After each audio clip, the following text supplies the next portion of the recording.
Bismillahirrahmanirrahim. Assalamualaikum warahmatullahi taala wabarakatuh. Alhamdulillahirabbil alamin wa sallallahu ala sayyidina Muhammadin.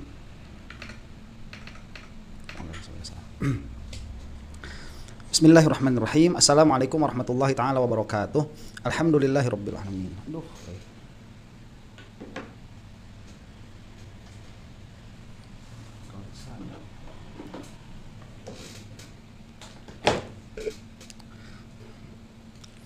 Bismillah. Bismillahirrahmanirrahim. Assalamualaikum warahmatullahi taala wabarakatuh. Alhamdulillahirabbil alamin wa sallallahu ala sayyidina Muhammadin wa ala alihi wa sahbihi wasallam, amma ba'du. Setelah kasus Trans 7, entah masih ramai atau tidak, yang diributkan sekarang adalah pernyataannya Guru Gembul. Ya ini sekalian aja begitu ya. Orang ini memang banyak sekali membuat masalah. Saya mau mengatakan dulu begini ya. Ini saya tanazul. Tanazul itu mengikuti pola pikir orang yang bersangkutan. Karena yang menjadi pembicaraan kita di sini adalah Guru Gembul. Jadi satu dulu fakta bahwa Guru Gembul itu dia tidak mentahkik dulu masalah. Jadi dia tidak mendalami masalah dulu, tetapi dia sudah berani berbicara.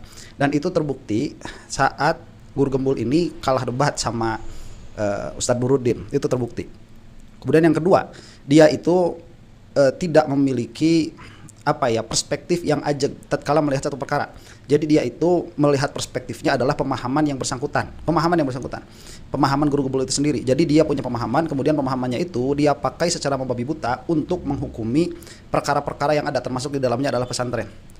Kemudian yang ketiga ya, ada fakta lagi bahwa Guru Gembul itu dia mengatakan bahwa Al-Quran itu tidak ada hal yang faktual di dalamnya. Nah itu juga perkataannya si Guru Gembul.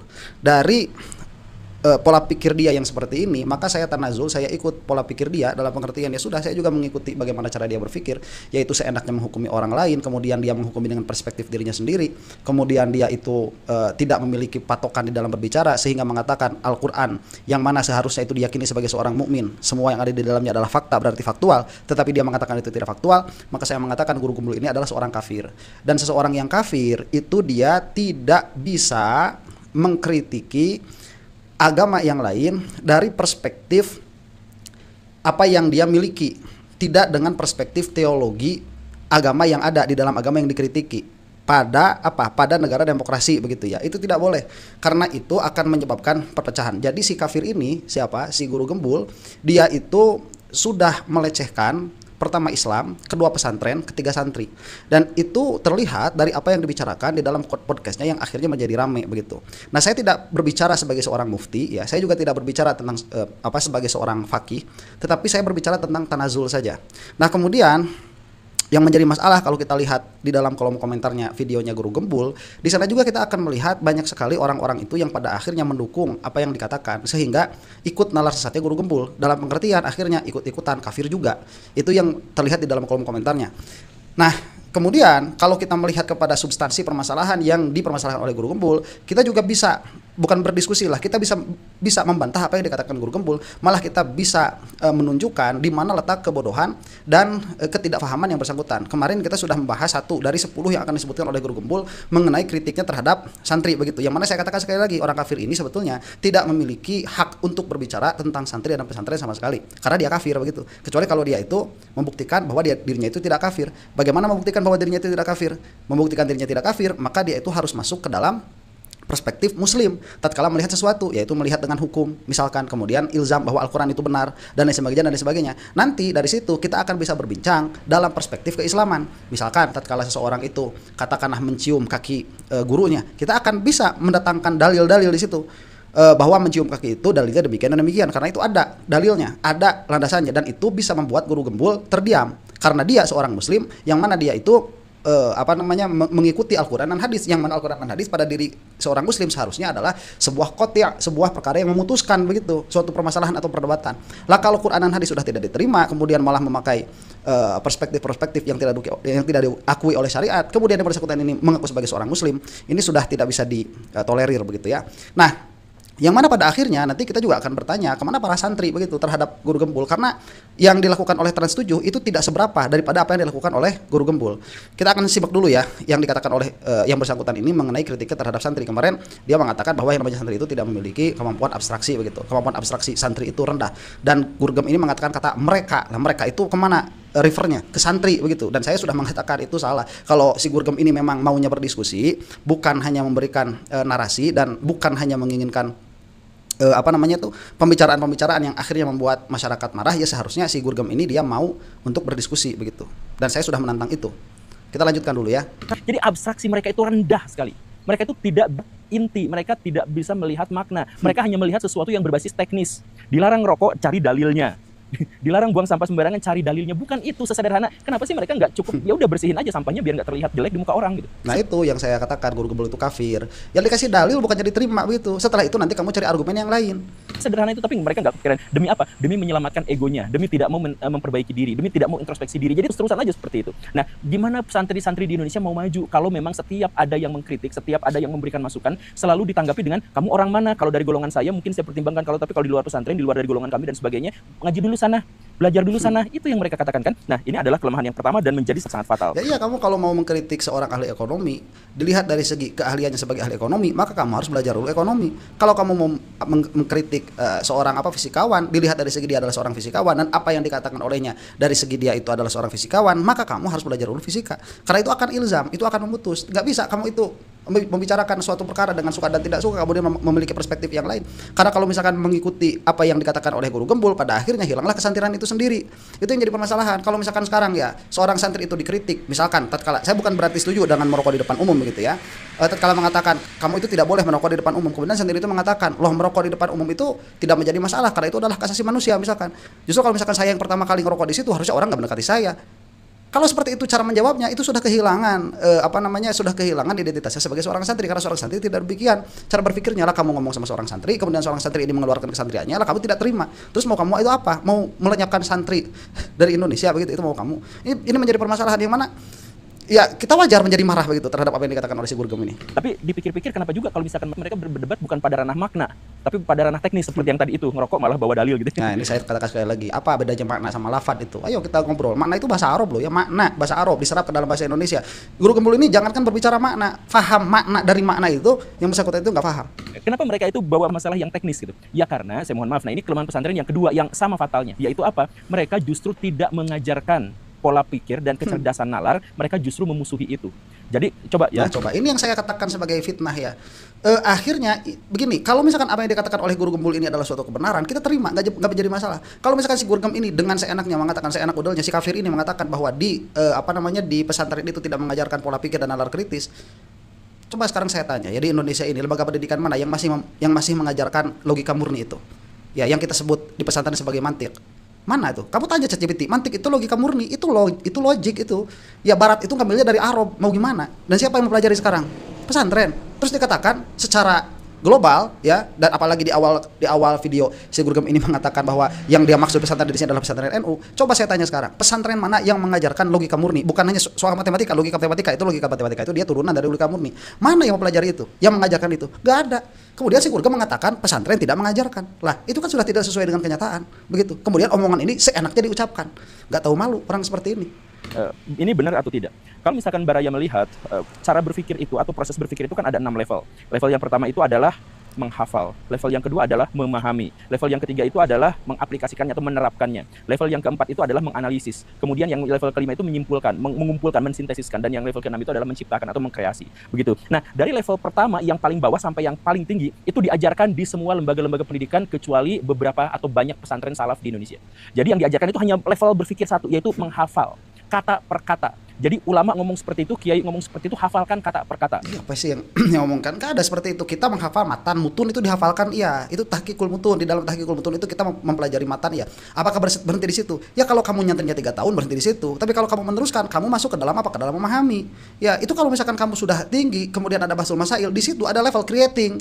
Permasalahan yang belum ditanyakan, permasalahan yang belum pernah ditanyakan sebelum bahsul masail itu terjadi.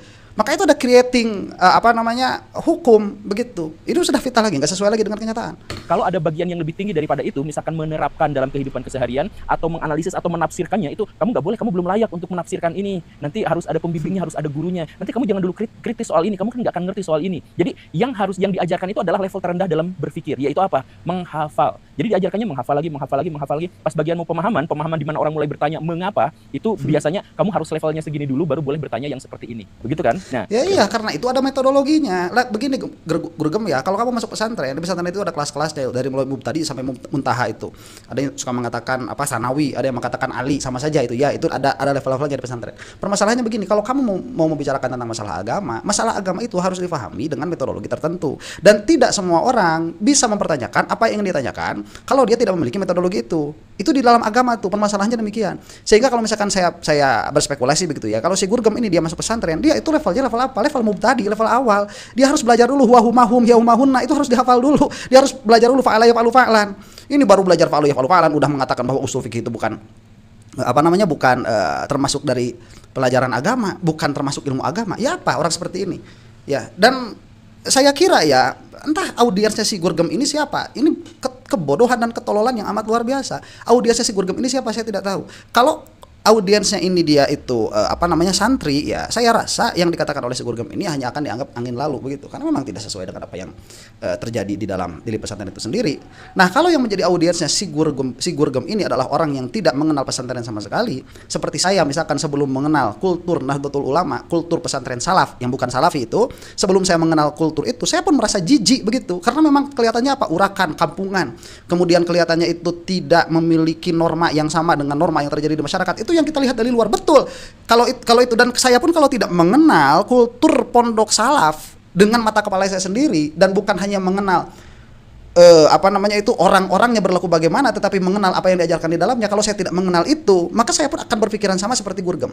Nah, permasalahannya si Guru Gem ini seperti menjadi duta pengenalan pesantren kepada orang-orang yang bukan santri, yang mana akhirnya yang bukan santri ini akan memberikan atau akan memiliki pandangan yang serupa dengan Guru Gem kepada pesantren, yang mana padahal kalau kamu melihat kepada pesantren secara langsung, maka yang dikatakan sama si Guru Gem ini, si kafir ini, dia tidak ada landasannya sama sekali, tidak sama begitu. Itu yang menjadi permasalahan. Makanya dikatakan ini apa? Fitnah. Ya fitnah. Terus orang-orang diam aja begitu, malah Trans 7 digede-gedein. Itu permasalahan besar, betul. Saya setuju itu permasalahan besar, betul. Tetapi permasalahan seperti itu juga tidak bisa dibiarkan begitu. Yang mau jalur apa yang kita pakai? Kemarin si Guru Gem, anaknya mau mempolisikan siapa itu Gus Wafi. Ya coba aja Guru Gem. Ya, coba aja. Saya bilang nggak semua pesantren salaf seperti itu, tetapi itu menjadi bagian dan jadi ciri khas gitu.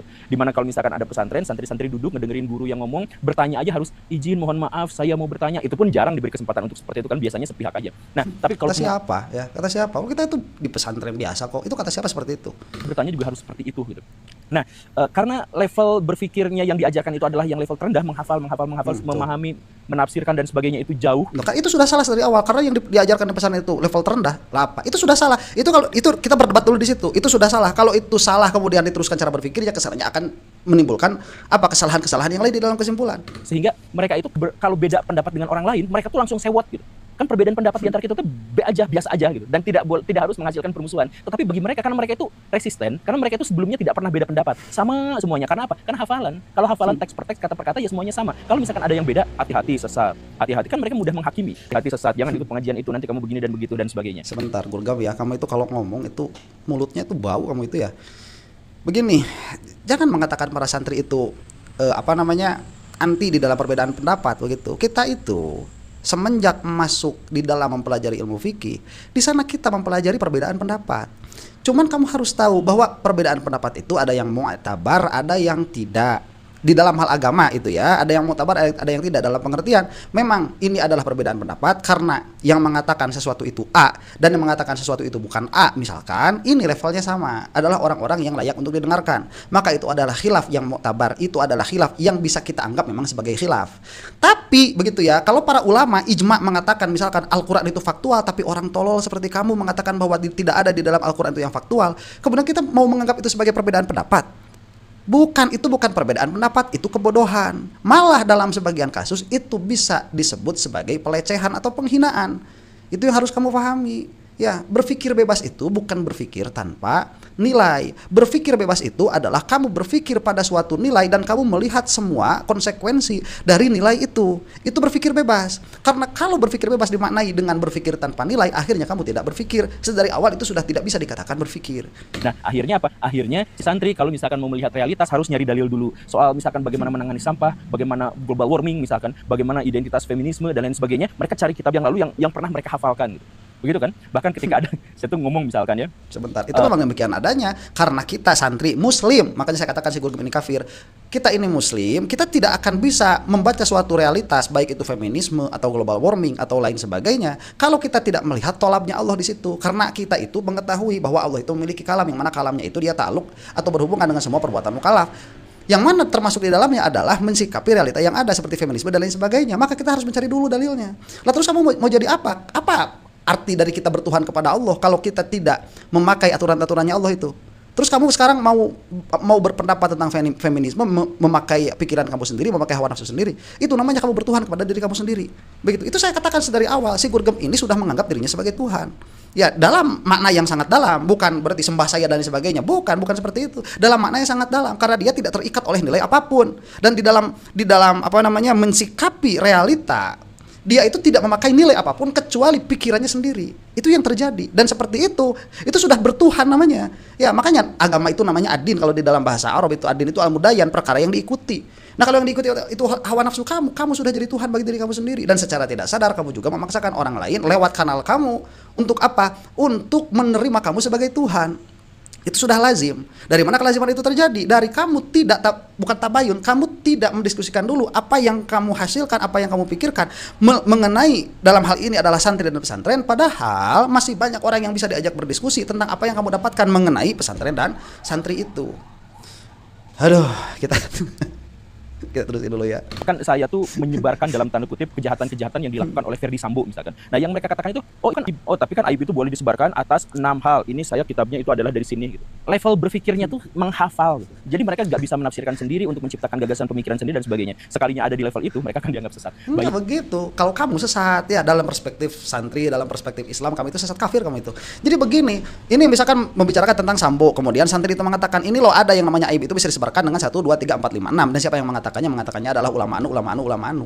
Begini, ya, gibah itu ada hukumnya. Hukum apa? Hukum syariatnya. Lah pertanyaannya, kamu itu muslim bukan Gurgem, ya? Kalau kamu muslim, maka hukum syariat ini harus diakui. Bahwa perkara itu ada yang namanya wajib, sunnah, mubah, makruh, haram. Kemudian membicarakan Sambo ini misalkan, ya, membicarakan Sambo ini. Ini mana masuknya kadarnya? Apakah yang wajib, yang sunnah, yang mubah, yang makruh, yang haram? Nah, itulah yang dijelaskan oleh santri kamu itu supaya tahu.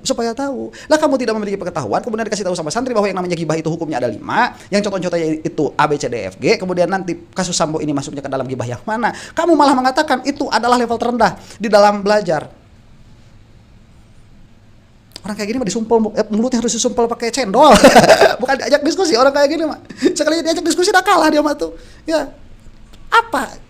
Apa begitu? Apa? Kalau kita marah ya wajar. Sedangkan kalau sebuah lembaga pendidikan mengharamkan kita untuk berpikir di level tengah dan level atas dan justru malah mengajak orang hanya berpikir di level bawah. Seberapa parahnya? Itu yang kedua. Dan ini saya jadi ingat anak saya itu sering nanya sama saya bercandaan begitu ya. Pak, apa 1 tambah 1 itu berapa? Kita jawab 2, dia jawab bukan 11.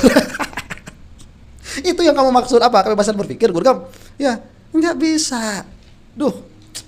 Bisa seperti itu karena masalah yang ketiga dari pesantren salaf itu diantaranya adalah bahwa mereka itu fanatik pada masa lalu. Jadi kenapa harus menghafal dari masa lalu, ulama-ulama masa lalu? Ya karena hanya itu yang mungkin bisa mereka akses gitu. Jadi misalkan perdebatan tentang riba, ilmu ekonomi itu berkembang besar dan luas sekali Baraya. Dalam 2 abad terakhir itu perkembangannya tuh luar biasa. Tetapi kalau nanya ke anak pesantren, ilmu ekonomi yang sekarang misalkan tentang riba dan lain-lain diambil ke otoritas ulama tahun 1000, tahun 800, tahun 1000, tahun 1400 begitu. Jadi bayangkan perkembangan yang sekarang tapi harus ditarik ke masa lalu. Karena apa? Karena mereka tuh mensakralkan apa yang terjadi di masa lalu. Sudah tradisi jadi seperti itu, ya udah begitu aja gitu. Nah, ini yang saya katakan Gurgem ini kafir karena dia tidak menghargai ulama sama sekali. Begini, kenapa setiap permasalahan kita mengembalikan kepada kepada ulama masa lalu? Ulama zaman masa lalu itu seperti Al-Imam Ghazali atau Imam Syafi'i sekalipun begitu, mereka itu banyak sekali berbicara tentang masalah-masalah yang sebagian permasalahannya itu adalah umum, sebagian permasalahannya itu adalah khusus. Yang mana dari permasalahan umum yang khusus itu kita bisa melihat sesuatu yang namanya ilat di dalam usul fikih. Nah, kita sekarang menghadapi suatu permasalahan yang mana secara kasat mata permasalahan itu adalah baru, tetapi ternyata secara ilat dia itu sudah dibahas oleh para ulama sebelumnya. Maka kita mengambil hukum ulama sebelumnya ke dalam hukum yang ada sekarang. Supaya apa? Supaya kita berlepas diri dari hukum itu. Kenapa demikian? Karena setiap orang itu akan dipintai pertanggungjawaban atas apa yang dia katakan. Nah, sekarang ya, kalau misalkan secara ilat kita dapatkan bahwa para ulama yang besar-besar itu, yang bukan besar badannya kayak kamu Gurgem, tetapi besar pemikirannya, itu sudah berbicara tentang masalah partikular tertentu, yang mana kebetulan ilat dari permasalahan partikular itu ada pada permasalahan yang ada sekarang, meskipun dia memakai baju baru seperti bank misalkan, nggak ada zaman dahulu itu, tetapi ilatnya itu ada. Maka kita ambil hukum yang ada di dahulu itu kepada yang ada sekarang, begitu. Itu perdebatan santri di situ, itu ada ilmunya, itu ada metodologinya, dan itu adalah jalannya para ulama, bukan jalan orang yang pemuja PKI kayak kamu. Terus kamu itu mengkritik apa? Kamu kalau mau bikin agama sendiri. Terus kamu itu apa? Jadi kalau misalkan ditanya tentang riba begitu, kamu mau balik kemana? Kalau bukan ke ulama masa lalu, kamu mau balik ke bukunya PKI begitu? Mau kemana? Coba kamu itu berikan solusi, mau kemana? Kemudian tatkala kamu nanti memberikan solusi seperti itu, apakah solusinya itu diterima oleh syariat atau tidak? Kalau tidak diterima oleh syariat, ya sudah, kamu bikin aja agama baru begitu. Ya, agama orang-orang kayak kamu.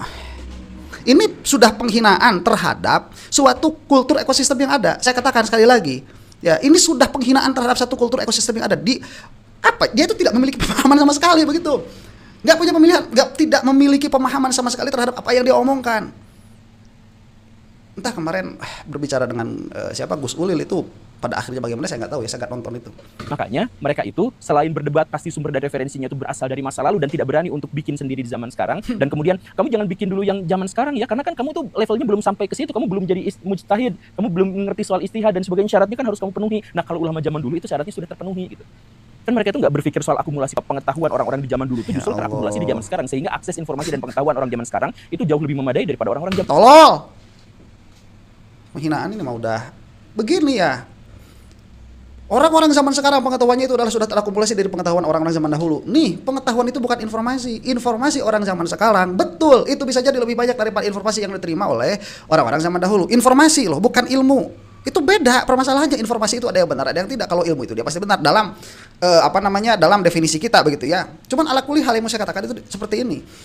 Yang menjadikan adanya hierarki di dalam keilmuan itu adalah agama itu sendiri. Al-Quran itu sendiri mengatakan fas'alu ahlal ilmi in kuntum la ta'lamun. Kalau kalian itu tidak memiliki pengetahuan, maka tanyakanlah kepada ahlul ilmu. Maka dari situ para ulama di dalam usul fikih mengatakan bahwa orang itu ada dua derajatnya, ada yang mujtahid, ada yang muqallid begitu. Kalau kamu muqallid tidak boleh kamu ijtihad, kalau kamu mujtahid tidak boleh kamu itu taklid. Dan itu ada perdebatan di belakangnya. Silahkan kamu selesaikan dulu perdebatan itu. Kalau kamu mau mengatakan bahwa kita semua sekarang memiliki hak untuk berkata apapun di dalam permasalahan apapun dan untuk membuat kitab apapun di dalam ilmu apapun, itu dulu. Ini pembagiannya sudah jelas, fas'alu ahlal ilmi in kuntum la ta'lamun. Kemudian dibagi menjadi dua, ada yang bertanya, ada yang menjawab. Yang menjawab ini harus memiliki kredibilitas di dalam ilmu tertentu. Yang bertanya ini dia tidak memiliki ilmu tersebut. Nah, ini ekspertis yang diakui oleh agama, Guru Gembul. Terus kamu sekarang mau jadi apa? Mau jadi mufti tanpa kamu memahami usul fikih? Mau menafsirkan Al-Quran tanpa kamu memahami nahwu sorof dan balaghah? Tanpa kamu memahami konteks yang ada di belakangnya? Dengan mengatakan bahwa kita ini sekarang sudah zamannya yang penuh dengan informasi, yang mana kita itu bisa mengeluarkan apapun, kita bisa mengatakan apapun yang kita mau. Ya, ini mah penghancuran agama. Nah, jadi ala kulli hal ya. Saya juga tidak tahu yang menonton video saya ini siapa ya. Kalau misalkan santri mungkin akan paham dan akan setuju. Tapi kalau bukan santri malah akan mengatakan tuh itu yang dikatakan sama Guru Gembul, karena dari tadi orang itu si A itu dari tadi memang bawa-bawa ulama, dia tidak bisa berpikir sendiri. Nah, inilah yang saya katakan, ini sudah polarisasi. Polarisasi seperti ini mengakibatkan perpecahan. Tidak ada respect dari satu pihak kepada pihak yang lain. Saya rasa begitu ya. Yang harus difahami bahwa agama ini ranahnya ranah private. Itu dia bukan ranah publik. Tatkala seseorang itu berkumpul atas nama agama, maka dia itu berkumpul di dalam ranah private. Nah, ranah private ini dia tidak bisa disinggung dengan orang yang tidak memiliki pemahaman atas ranah private yang ada. Karena itu bisa menjadi apa? Bisa menjadi pelecehan dan membuat orang marah. Karena kalau dijelaskan apa yang menjadi kelakuan ranah private tersebut kepada orang seperti Guru Gembul ini, itu nggak cukup 1 tahun 2 tahun, itu 14 tahun 15 tahun. Jadi si Guru Gem harus nyantri, tapi dia nyantri nggak mau, tapi ngomong terus, akhirnya kita marah begitu. Nah kalau marah apa yang terjadi? Lihat saja besok lusa apa yang terjadi sama si Guru Gembul ini. Saya tidak tahu kalau dia masih terus-terusan seperti ini. Demikian, wallahu taala alam bisawab. Assalamualaikum warahmatullahi taala wabarakatuh.